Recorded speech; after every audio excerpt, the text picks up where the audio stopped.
आपको इतनी रात में कुछ भी नहीं मिलेगा और बारिश भी हो रही है। आपको जाना कहाँ है? मैं आपको छोड़ देता हूँ। जी शुक्रिया, मैं चली जाऊंगी। देखिए, रात काफी हो चुकी है। मैं आपको छोड़ देता हूँ। मेरा नाम अनुज है। और आपका नाम क्या है? मेरा नाम नीलम है। बड़ा प्यारा नाम है। जी धन्यवाद।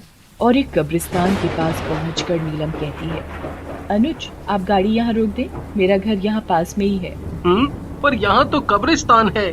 हाँ मेरा घर यहीं पर है। और अनुज गाड़ी रोक देता है। नीलम गाड़ी से उतरकर जाने लगती है और तभी उसकी नजर घड़ी पर पड़ती है और तभी वो नीलम को आवाज लगाता है, नीलम नीलम नीलम। पर नीलम अनुज की आंखों के आगे गायब हो जाती है। अरे, ये नीलम कहाँ गायब हो गई? और अनुज अपने घर चला जाता है। घर पहुंचकर वो घड़ी की तरफ देखता है और कहता है, अरे, ये कैसी घड़ी है? इतनी पुरानी। इसका डिजाइन भी अजीब सा है। और ये कहकर वो घड़ी टेबल पर रख देता है और सो जाता है। कुछ समय बाद अनुज को सोते समय कुछ अजीब सा महसूस होता है। अचानक अनुज को सोते सोते पसीना आने लगता है और अनुज को घबराहट और बेचैनी होने लगती है और उसकी आंख खुल जाती है तो वो देखता है कि पंखा अपने आप चलने लगता है, लाइट अपने आप जल जाती है और अपने आप बंद हो जाती है। तभी बाथरूम से पानी की आवाजें आने लगती हैं। अनुज कहता है, ये अचानक क्या हो रहा है? वो बाथरूम का दरवाजा बंद करने के लिए जाता है तो देखता है कि पानी की जगह नल में से खून निकल रहा है। वो डर कर बाथरूम से निकलता है तो देखता है कि घड़ी में से एक डरावनी चुड़ैल निकलती है और उसका गला पकड़ लेती है। अनुज चीखता है पर उसकी आवाज नहीं निकलती। चुड़ैल बड़ी ही भयानक और डरावनी लग रही थी। उसकी आंखों से खून टपक रहा था। उसकी आवाज बड़ी डरावनी थी। तभी अनुज कहता है, कौन कौन हो तुम? तुम मुझे मारना क्यों चाहती हो? मुझे छोड़ दो। मैंने तुम्हारा क्या बिगाड़ा है? आ, आ, आ, और अनुज का सिर दीवार में जोर जोर से पटकती है। अनुज के सिर से खून निकलने लगता है।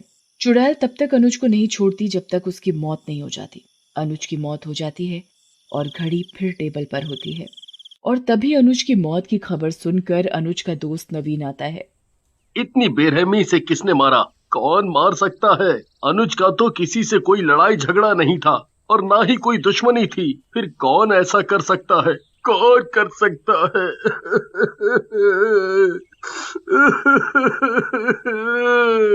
मीना, मीना, जी अभी आई। मीना, बहुत जोरों की भूख लगी है, खाना लगा दो। जी अभी लगाती हूँ। मीना नवीन को आवाज लगाती है, खाना लग गया है, आ जाओ खाना खा लो। नवीन हाथ मुंह धोकर खाना खाने बैठ जाता है। तभी मीना कहती है, अरे ये घड़ी कहाँ से लाए? कितनी अजीब सी घड़ी है और मैंने आज तक इतनी गंदी घड़ी नहीं देखी। और ये कहकर मीना घड़ी को जोर से पटक कर टेबल पर रख देती है और किचन में बर्तन धोने चली जाती है। तभी अचानक मीना को कुछ अजीब सी आवाजें सुनाई देती हैं, जैसे कोई रो रहा हो। मीना सुनने की कोशिश करती है पर रोने की आवाजें बंद हो जाती हैं। फिर मीना अपने काम में लग जाती है। तभी रोने की आवाजें फिर सुनाई देने लगती हैं। अरे ये आवाज तो घड़ी में से आ रही है। मीना घड़ी उठाती है। घड़ी में से खून निकल रहा होता है। अरे ये घड़ी में से खून कैसे निकल रहा है? खून देखकर वो डर जाती है और उस घड़ी को फेंक देती है। तभी अचानक घड़ी में से चुड़ैल निकलती है। मीना चुड़ैल को देखकर घबरा जाती है। चुड़ैल चुड़ैल आवाज लगाती है। क्या बोल रही थी? कितनी गंदी घड़ी है, कितनी बेकार है। मैं तेरा ऐसा हाल करूंगी कि तेरी रूह तक कांपेगी। अरे मैंने तुम्हारा क्या बिगाड़ा है, मुझे छोड़ दो प्लीज। तभी चुड़ैल गुस्से से आग बबूला हो जाती है और मीना का अपने नाखूनों से सारा मुंह खरोच देती है। उसके मुंह से खून खून निकलने लगता है। मीना चीखती रह जाती है पर उसकी आवाज नवीन तक नहीं पहुंच पाती। मैं तुझे मारकर और ताकतवर बन जाऊंगी। और अपने दोनों हाथों से मीना का गला दबा देती है और घड़ी टेबल पर रखी होती है। अगली सुबह। मीना, मीना, ये तुम्हें क्या हो गया? तुम्हें किसने मार डाला? किसने मार डाला? मेरा क्या होगा? मैं तुम्हारे बिना कैसे रहूंगा?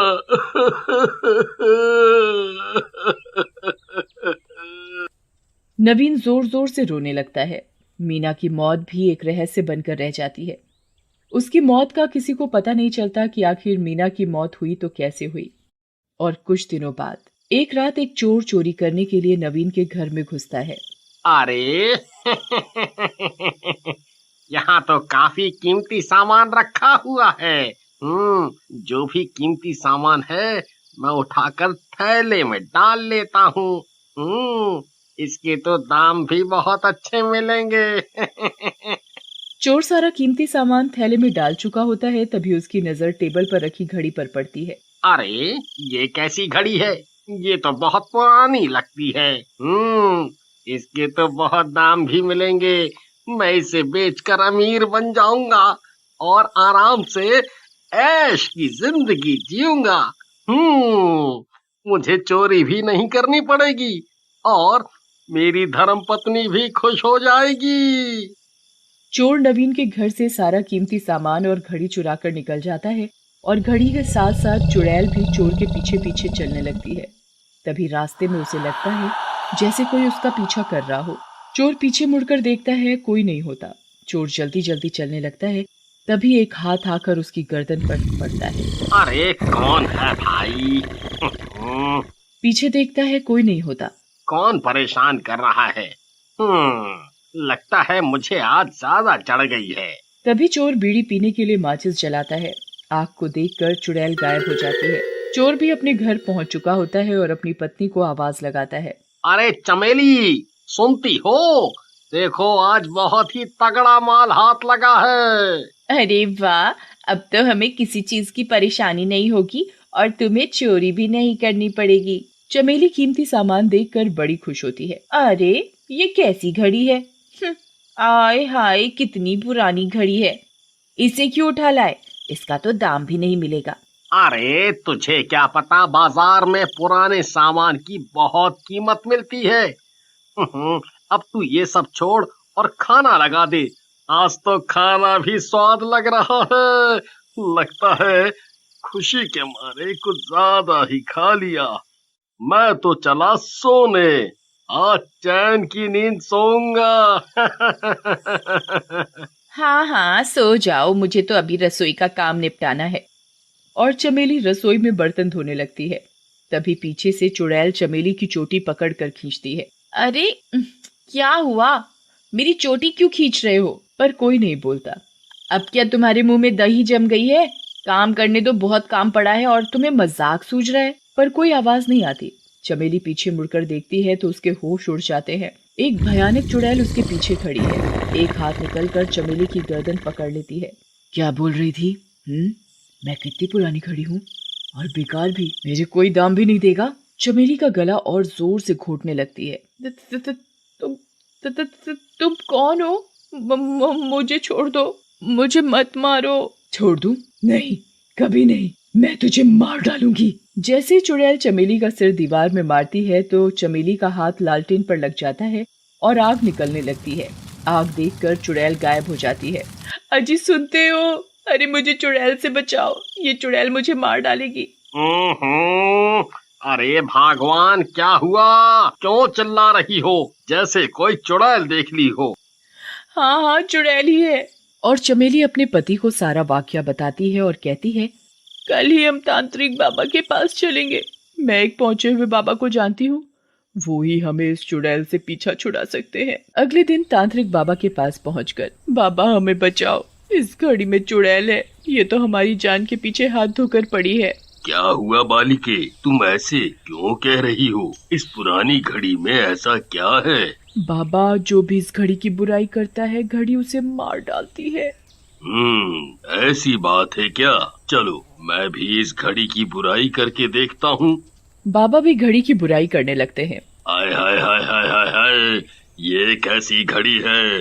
इतनी बुरी घड़ी तो मैंने आज तक अपनी जिंदगी में नहीं देखी। तभी घड़ी से चुड़ैल निकलकर बाबा के सामने आ खड़ी होती है।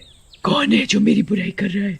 मैं सबको मार डालूंगी, किसी को भी जिंदा नहीं छोड़ूंगी। बाबा तभी चुड़ैल के ऊपर गंगा जल डालता है और उससे पूछता है, ऐ घड़ी वाली चुड़ैल, तू इस घड़ी में क्या कर रही है और सबको क्यों मार रही है? अरे इस घड़ी ने ही मेरी हंसती खेलती जिंदगी बर्बाद कर दी। क्यों, कैसे? मैंने अपनी सहेली को ये घड़ी तोहफे में दी थी। कुछ समय बाद उसके घर में सबकी मौत हो गई और सब लोग इस घड़ी को ही उनकी मौत का कारण बता रहे थे और मुझे मुजरिम। मैंने इसी चक्कर में फांसी लगा ली और तभी से मेरी आत्मा इस घड़ी में है और जो भी इस घड़ी को उल्टा बोलता है मैं उसकी जान ले लेती हूँ। बाबा चुड़ैल की आत्मा को शांति देता है और उस घड़ी को पीपल के नीचे दबा देता है।